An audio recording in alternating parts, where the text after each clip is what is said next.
This painting really tested my patience, and I was almost gonna delete this and just do something else because it wasn't going anywhere. Back in mid-February, I had this idea for a new piece that I was really excited about. The sketches were coming together, my references were ready, and I had a clear vision of the mood I wanted to create. But then, as I started working in the background, the colors felt really wrong. The lighting looked way off. And the more I worked on it, the more problems I started noticing. Eventually, I got so frustrated that I put the painting away. Because no matter how I tried, it just never felt good enough. If you've ever felt this way about your own art, I want you to know this. You are not a bad artist for feeling stuck. In fact, this is something a lot of creative people struggle with: the pressure of perfectionism. Hello again, I'm Michi and welcome back to another video. Today I want to talk about perfectionism because lately it's something I've been struggling with a lot in my own work. And perfectionism is when we set extremely high standards for ourselves and refuse to allow any mistakes along the way. And when it comes to art, that mindset can actually make the creative process much harder than it needs to be. And that's exactly what happened with this painting. This painting was a fan art of Mima from Perfect Blue. If you've seen the film, you probably know how intense and psychological her story is. So, I really wanted to create a painting that captured that mood. I wanted the painting to feel darker and more moodier, inspired by artists like Gu Wei's and Xin Qin. I've been really inspired by their work recently, and I thought this would be a good opportunity to practice painting something with that kind of vibe. And I started working on the sketch. And after a few more tries, it was looking pretty good. But once I started working in the background, that's when the frustration began. The painting just wasn't coming together the way I imagined.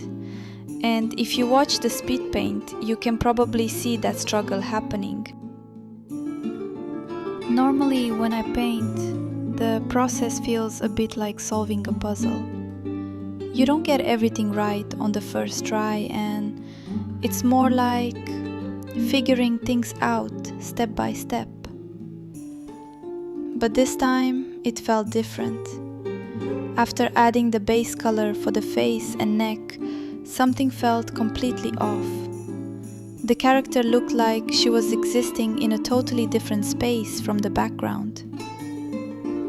And the scene was supposed to take place at night, which meant the skin tones should have been cooler. But my first pass was way too violet, which is a cooler tone, but it doesn't really look like skin, you know? And I couldn't figure out how to fix it. Eventually, I got so frustrated that I stepped away from the painting entirely. When I came back a week later, it still looked rough, but interestingly, it wasn't nearly as bad as I had convinced myself it was. Some parts actually looked pretty okay. The problems weren't as massive as they were before. And that's when I realized something. I wasn't actually frustrated with the painting. I was frustrated that I couldn't figure it out fast enough. I keep telling myself, "You've been painting for 7 years. You should already know how to solve this. And because of that mindset, I wasn't giving myself permission to experiment or make mistakes. And that realization changed everything. Instead of just telling myself, I hate this painting, I decided to slow down and ask a couple of questions. I opened my notes and wrote down, what do I like about this painting? And what isn't working on this painting? As soon as I wrote things down, the problems became much clearer and a lot less overwhelming. For example, the chimney in the background was slightly tilted, and that tiny detail was throwing off the whole composition. Fixing it made the scene feel more stable. I also noticed the color of the background was extremely blue, which makes sense for a night scene, but it was too blue, and everything started to feel flat. I added warmer tones behind Mima to balance the cooler colors, and suddenly the painting started to feel more alive. Around that time, I also started experimenting more with texture. For years, I had this habit of blending every brushstroke until everything looked perfectly smooth, because I thought that's what good painting was supposed to look like. But lately, I've really started appreciating visible brushstrokes, letting the painting breathe a little more. I've been studying artists like Loeb, and I'm always amazed at how much details and drama he can create with just a few brushstrokes. I'm definitely not on that level yet. But I've been trying to learn from that approach and slowly incorporate it into my own work. And honestly, allowing those brushstrokes to stay visible made the painting feel so much more expressive. So finishing this painting reminded me of something really important. Maybe the goal isn't to create perfect art. Maybe the goal is simply to keep learning, experimenting, and growing as artists.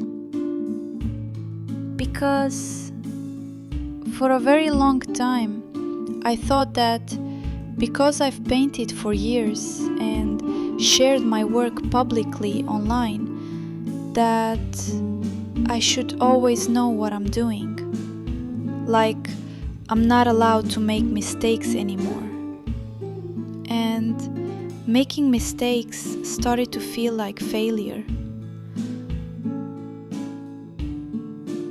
But the truth is, mistakes are often the reason we improve in the first place. And maybe this is how we start to break free from perfectionism as artists. Instead of immediately telling ourselves that our work isn't good enough, we should pause and ask why we feel that way. Is it the anatomy, the perspective, the lighting? Is it the muddiness of the colors? Or maybe it's just that it lacks a few more details. Because once you start breaking things down like that, the problems become much more manageable. You stop feeling overwhelmed by the whole piece, and instead you can solve things one step at a time. And in my experience, that's when the joy of creating starts to come back. Thank you so much for taking the time out of your day to watch this video.